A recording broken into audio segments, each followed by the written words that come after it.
China is battling a new and rapidly spreading respiratory virus. The number of people infected has tripled to more than 200, and President Xi says it needs to be resolutely contained. Now, the virus first appeared in Wuhan in December. The authorities say it passed to humans from animals at this food market in the city.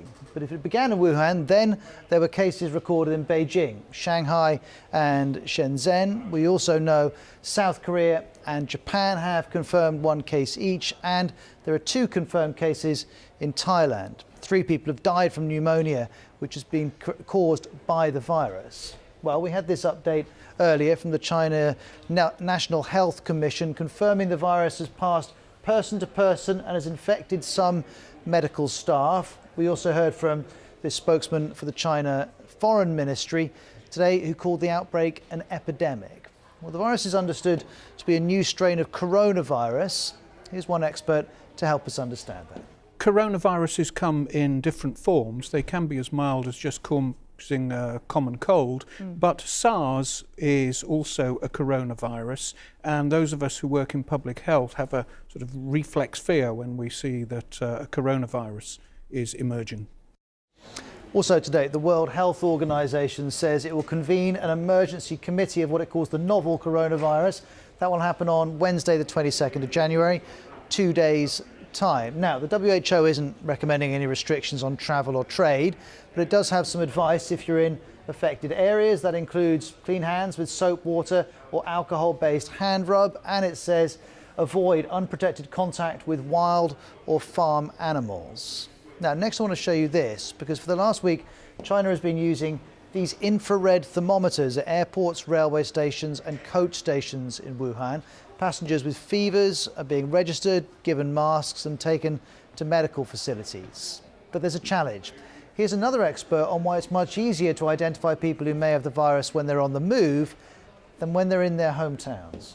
If you study international travelers, which is one thing we've done, it's easier to see the cases because it's a small number of people, you can test them, you can screen them. Actually, on the ground, the priority is to give good information, accurate information. So agreeing a case definition and testing all those many suspect cases is far more difficult. Well, next let's hear from Dr. William Schaffner, an infectious disease specialist, on another challenge this new virus is posing. We don't know, for example, yet whether people infected with this virus who have only mild illnesses can spread it. At the moment, we have a story of a so-called super spreader, a person who was in the hospital who spread it to, as I understand it, 14 healthcare workers. Whether that's common or uncommon is still not known. So exactly how contagious this virus is person to person is still a bit of a mystery. Now, in its editorial, China's state-run newspaper, the China Daily, which you can find online as well, and this is the Global Times too, has been telling the public to remain calm and analyse the situation objectively. Other official media today is circulating with guides to help people avoid catching the virus. This one, for example, we know is telling people that some people are panicked about the illness, but there are 9 pictures to help people understand it and presumably stay a little calmer. This one mentions the symptoms of coughing, a headache and a fever. It also goes on to say, look, this virus is not SARS or MERS. SARS was also a coronavirus that killed more than 700 people back in the early 2000s. So that's the official story. Let's find out what else is being said. Carrie Allen is a China media analyst with BBC Monitoring. She's live with us now. Hi, Kerry. How much information is available about the virus? Well, at the moment, not a lot, because there's still an investigation going on as to what exactly this virus is.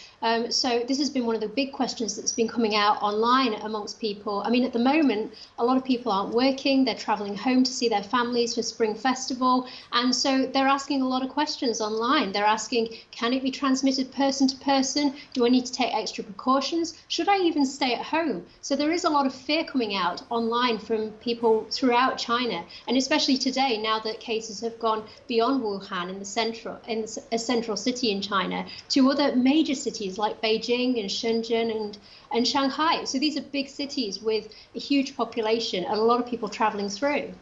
Well, I was going to ask you about the number of people traveling. Is the fact there are holidays around now meaning that there's a greater problem containing this virus?